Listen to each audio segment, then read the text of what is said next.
அரசு வழங்கிய இலவச வீட்டுமனை பட்டாவில் வீடு கட்டி குடியிருக்கக்கூடிய நபர்கள் அந்த இடத்தை விற்பனை செய்ய முடியாத ஒரு சூழ்நிலை ஏற்பட்டிருக்கு. என்ன காரணம்னு பார்த்தா, பதிவுத்துறை மூலம் ஒவ்வொரு இடத்திற்கும் வழிகாட்டி மதிப்பானது நிர்ணயம் செய்யப்பட்டு இணையதளத்தில் ஏற்றப்பட்டது. அதை நம்மளும் பார்த்துக்கலாம். இப்போ நம்ம குடியிருக்கக்கூடிய பகுதியில் நம்ம குடியிருக்கக்கூடிய வீடின் மதிப்பு என்ன, அங்கே லேண்ட் வேல்யூ என்ன அப்படின்னு சொல்லி நம்ம அதை பார்வையிட முடியும். அப்படி அது வழிகாட்டி மதிப்பை அவங்க நிர்ணயம் செய்யும் போது அந்த சூழ்நிலையில் பல நீதிமன்ற தீர்ப்புகள் வந்துச்சு. இந்த பஞ்சமி நிலங்கள், ஆதி திராவிட நிலங்கள் வேறு சமூகத்திற்கு விற்பனை செய்யப்படுது, அதை விற்பனை செய்யப்படாமல் தடுக்கணும், அந்த நிலமானது ஜீரோ வேல்யூ நிலமாக மாற்றணும் அப்படின்னு சொல்லி பல நீதிமன்ற தீர்ப்புகளும் வந்துச்சு. அரசும் அதுக்கான உத்தரவுகளும் பிறப்பிச்சிச்சு. அப்படிப்பட்ட சூழ்நிலையில் இந்த பதிவுத்துறையில் என்ன பண்ணாங்க அப்படின்னா, இந்த பஞ்சமி நிலங்கள் இந்த இலவச வீட்டுமனை பட்டாக்களாக அரசு ஆதிராள மக்களுக்கு கொடுத்துருக்கும்.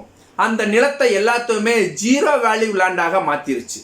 இப்போ நீர்நிலை புறம்போக்கு, அரசு புறம்போக்கு, வாய்க்கால் புறம்போக்கு, ஏரி புறம்போக்கு, மயான புறம்போக்கு, இது போன்ற இடங்களுக்கு அரசு இந்த பதிவுத்துறை என்ன பண்ணும் அப்படின்னா, அந்த வேல்யூ வழிகாட்டி மதிப்பு கைட்லைன்ஸ் வேல்யூ ஜீரோவாக மாற்றிடும்.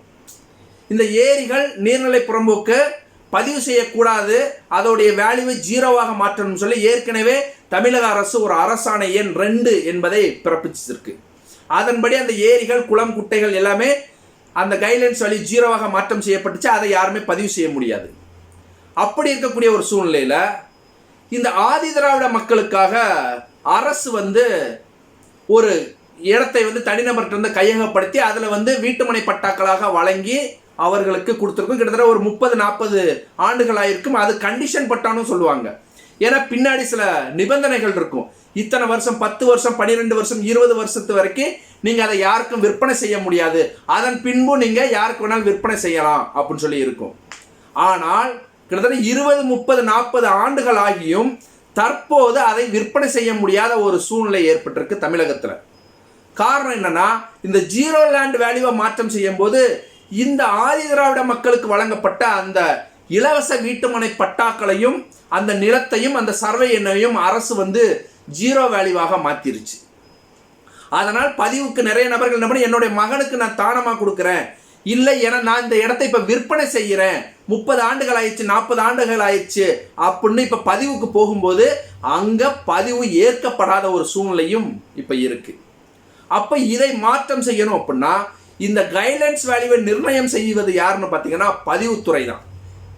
அப்போ இந்த பதிவுத்துறைக்கு நீங்கள் என்னுடைய இடத்திற்கு நீங்கள் வழிகாட்டி மதிப்பை நிர்ணயம் செய்து இணையத்தில் ஏற்றணும் அப்படின்னு நீங்கள் சொல்லும் போது அவங்க என்ன சொல்கிறாங்க அப்படின்னா, இல்லை இப்படி நாங்களாக ஏற்றிட முடியாது, ஏன்னா இந்த இடம் தடை இல்லை, பதிவதற்கு தடை இல்லை, இதற்கு வழிகாட்டி மதிப்பை நிர்ணயம் செய்வதற்கும் தடை இல்லைன்னு சொல்லி வருவாய்த்துறையிலிருந்து ஒரு சான்றிதழ் வாங்குங்க. அதாவது வருவாய்த்துறை ஒரு நிலத்தை பதிவு செய்வதற்கு தடையின்மை சான்றிதழ் கொடுக்கணும். இப்போ நீங்கள் சொல்கிறீங்க இந்த பட்டாவானது வருவாய்த்துறையால் அரசால் கிட்டத்தட்ட 30 ஆண்டுகளுக்கு முன்பு இலவசமாக கொடுக்கப்பட்ட நிபந்தனை பட்டான்னு சொல்கிறீங்க.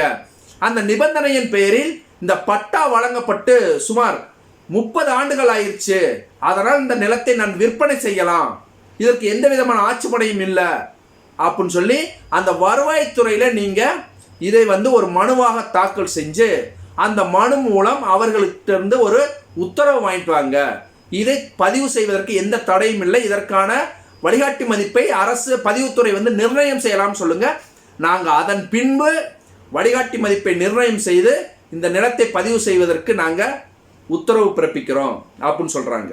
அப்போ நீங்கள் என்ன பண்ணணும், அந்த பதிவுத்துறை சம்பந்தமாக அந்த வழிகாட்டி மதிப்பை நிர்ணயம் செய்வதற்கு வருவாய்த்துறையில் ஒரு மனு கொடுக்கணும். உங்கள் பட்டாவை இணைச்சு மனு கொடுக்கணும். அந்த மனுவானது விசாரணை நடத்தப்பட்டு அந்த நிபந்தனைகள் எல்லாம் தளர்வு இருக்கா, இந்த வருஷங்கள் சரியாயிடுச்சா, இவர் உண்மையிலே விற்பனை செய்கிறாரா, 2வது இப்படி ஆதிதிராவிட மக்களுக்கு வழங்கப்பட்ட அந்த இலவச வீட்டுமனை பட்டாக்களை வேறு சமூகத்தினருக்கு விற்பனை செய்வது சாத்தியம் இல்லை. நீங்கள் வேறு சமூகத்தினருக்கு விற்பனை செய்யக்கூடாது.